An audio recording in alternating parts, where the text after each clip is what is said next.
Hi friends, welcome to my channel. నా channel కనుక మీరు ఫస్ట్ టైం చూస్తున్నట్టయితే లైక్ చేయండి, షేర్ చేయండి, నా ఛానల్ని సబ్స్క్రైబ్ చేసుకోండి. మీకు ఈ వీడియో కనుక నచ్చినట్టయితే, మీకు రిలేట్ అయినట్టు అనిపిస్తే కామెంట్ చేయండి.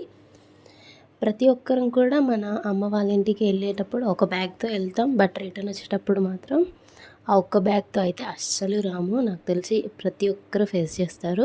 వెళ్ళేప్పుడు ఒక బ్యాగ్తో వెళ్తాం, వచ్చేప్పుడు అసలు ఎన్ని బ్యాగ్స్తో వస్తామో మనకే తెలియదు. 2, 3, 4 ఇంకా చెప్పలేము.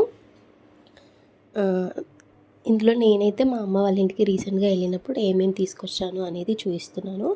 ఇవన్నీ ఏదో మనం కొనుక్కోలేక అట్లా అని చెప్పి అయితే వాళ్ళు పంపించరు. బట్ మనం ఆ చిన్న చిన్న థింగ్సే, అవి కాస్ట్లీ అయినా కాస్ట్లీ కాకపోయినా కానీ వాళ్ళు పంపించిన దాంట్లో ఆ ప్రేమ ఉంటుంది కదా, అది అసలు ఇంకా మనం ఎక్కడి నుంచి షాప్కి వెళ్ళి కొన్ని వేలు పెట్టి కొనుక్కున్న ఆ సాటిస్ఫాక్షన్, ఆ ఎఫెక్షన్ అయితే ఉండదు. అక్కడ నుంచి తీసుకొచ్చుకుంటాం కదా, అసలు ఐటమ్ యూజ్ చేసినప్పుడు కూడా మా అమ్మ వాళ్ళ ఇంటి నుంచి తెచ్చుకున్న అది ఆ ఫీలింగ్ అట్లానే ఉండిపోతుంది. అవి అన్నీ కాస్ట్లీ థింగ్స్ అయినా కాకపోయినా కానీ ఆ ఫీలింగే వేరే. మీరందరూ కూడా మీ పేరెంట్స్ వాళ్ళ ఇంటికి వెళ్ళినప్పుడు ఏమేమి తీసుకొచ్చుకుంటారు అనేది కామెంట్ చేయండి. నాకు తెలిసి ఎవ్వరు కూడా ఖాళీగా అయితే రారు. ఏదో ఒక ఒక బ్యాగ్ తీసుకెళ్ళి 4 బ్యాగులు అయితే పక్కా తెచ్చుకుంటారు. నాకు అయితే మ్యాక్సిమం ప్రతి ఒక్కరు తెచ్చుకున్న ఐటమ్స్ అయితే పికిల్స్, వడియాలు, ఇవి అయితే మస్ట్ అండ్ షుడ్ వాళ్ళ పేరెంట్స్ హౌస్ నుంచి వచ్చి ఉంటాయి. వాళ్ళ పేరెంట్స్ దగ్గర నుండే తెచ్చుకుంటారు మ్యాక్సిమం ఎవరైనా. మీరేం తెచ్చుకుంటారు? నేను తెచ్చుకున్నవి అయితే ఈ వీడియోలో చూపిస్తున్నాను. మీరైతే ఏమేమి తెచ్చుకుంటారు మీ పేరెంట్స్ దగ్గర నుంచి? అండ్ వాళ్ళ లవ్ ఎట్లా ఉంటుంది మీ పైన, అది కామెంట్ చేయండి. నేను తెచ్చుకున్న ఐటమ్స్ చూపిస్తున్నాను చూడండి. ఫస్ట్ అయితే పికిల్స్ తెచ్చుకున్నాను. అండ్ నెక్స్ట్ ఇంకా వాళ్ళు మనం వద్దు అన్నా కానీ అసలు ఇంకా వాళ్ళు పెడతానే ఉంటారు. మనమే సరిపోదు, తీసుకెళ్ళడానికి ఇబ్బంది అవుతుంది, ఇట్లా వాళ్ళకి చెప్పాల్సి వస్తుంది. ఎన్ని అంటే ఇంకా అవసరమైతే ఇల్లే సదిరిస్తారేమో అనిపిస్తుంది. అట్లా పంపిస్తారు. ఏ పేరెంట్స్ అయినా అట్లానే ఉంటారు. నాకైతే ఈసారి మా మమ్మీ రైస్ బ్యాగ్ కూడా పంపించింది, పెద్దది. అండ్ ఈ బాక్స్లో ఆల్రెడీ పికిల్స్ కోసం ఈ బాక్స్ ప్యాక్ చేశారు. బట్ మా హస్బెండ్ ఇందులోంచి పికిల్స్ అయితే ముందే రిమూవ్ చేసి అంటే బయట పెట్టేసారు తీసేసి. ఇంకా ఆ పికిల్స్ మధ్యన గ్యాప్స్ ఉంటాయి కదా, అందులో వచ్చేసి ఇవి ఉంటాయి కదా, వడియాలు, పాపడ్, అవన్నీ. నేను ఇందులో ఏమున్నాయి అనేది అది ఓపెన్ చేశాక చూపిస్తాను. మేమైతే అవి కనిపిస్తున్నాయి కదా సర్కిల్ లాగా, వాటిని జంతికాలు అంటాము. మీరేమంటారో కామెంట్ చేయండి.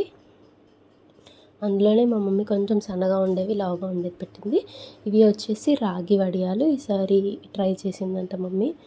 రాగి హెల్త్కి మంచిది కదా, సో దాంతో కూడా ట్రై చేద్దామని ఇప్పుడు చూస్తున్నాను కదా. ఇవి అయితే జంతికాలు. కొంచెం సన్నగా పెట్టింది, కొంచెం లావు పెట్టింది. ఇవి అయితే అప్పడాలు రైస్ ఫ్లోర్తో చేస్తారు, రవ్వతో చేస్తారు. అంబలి అప్పడాలు అంటారు. అండ్ ఇవి ఫిషెస్ కూడా ఉన్నాయంట, ఫిష్ షేప్లో ఉంటాయి కదా ఫ్రయాన్స్, అవి కూడా పంపించింది. నేను పికిల్స్ అయితే ఫైనల్గా చూపిస్తాను, అంటే నేనేం తెచ్చుకున్నాను అనేది. పికిల్స్ ఇలాంటిది అక్కడ చూపిస్తున్నాను కదా, నేను ఒకటి ట్రాన్స్పరెంట్ కలర్ ఉంది కదా, కొంచెం వైట్ కలర్లో పారాఫిల్మ్ అని ఒకటి ఉంటుంది. అది అలా దానికి ర్యాప్ చేస్తే మనకి లీకేజ్ అనేది అవ్వదు. ఇదే మా హస్బెండ్ చెప్పారు, అట్లా చేస్తే మనం లాంగ్ జర్నీస్ అట్లా తీసుకెళ్ళినప్పుడు ఎక్కువ లీకేజ్ ప్రాబ్లం ఉండదు. నార్మల్గా అయితే అందరు లోపల ఒక ప్లాస్టిక్ కవర్ అట్లా పెట్టేసి క్లోజ్ చేస్తారు కదా. ఇందులో అయితే ఆయిల్ అంతా కిందకి వెళ్ళింది.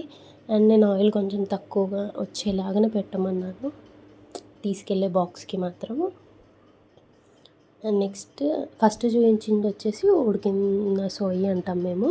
అంటే నార్మల్గా మ్యాంగో పీసెస్ నార్మల్గా అట్లానే ఇస్తారు కదా, ఆ ఒక్క పికిల్కి మాత్రం మ్యాంగో పీసెస్కి పైన స్కిన్ తీసేసి అదంతా పీల్ చేసి వాటిని ఆయిల్లో ఉడికిస్తారు అనమాట. అందుకే దాన్ని ఉడికిన సోయి అంటారు.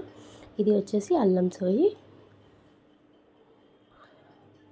అండ్ నెక్స్ట్ ఇంకొకటి వచ్చేసి ఉప్పు సోయి. ఈ 3 పికిల్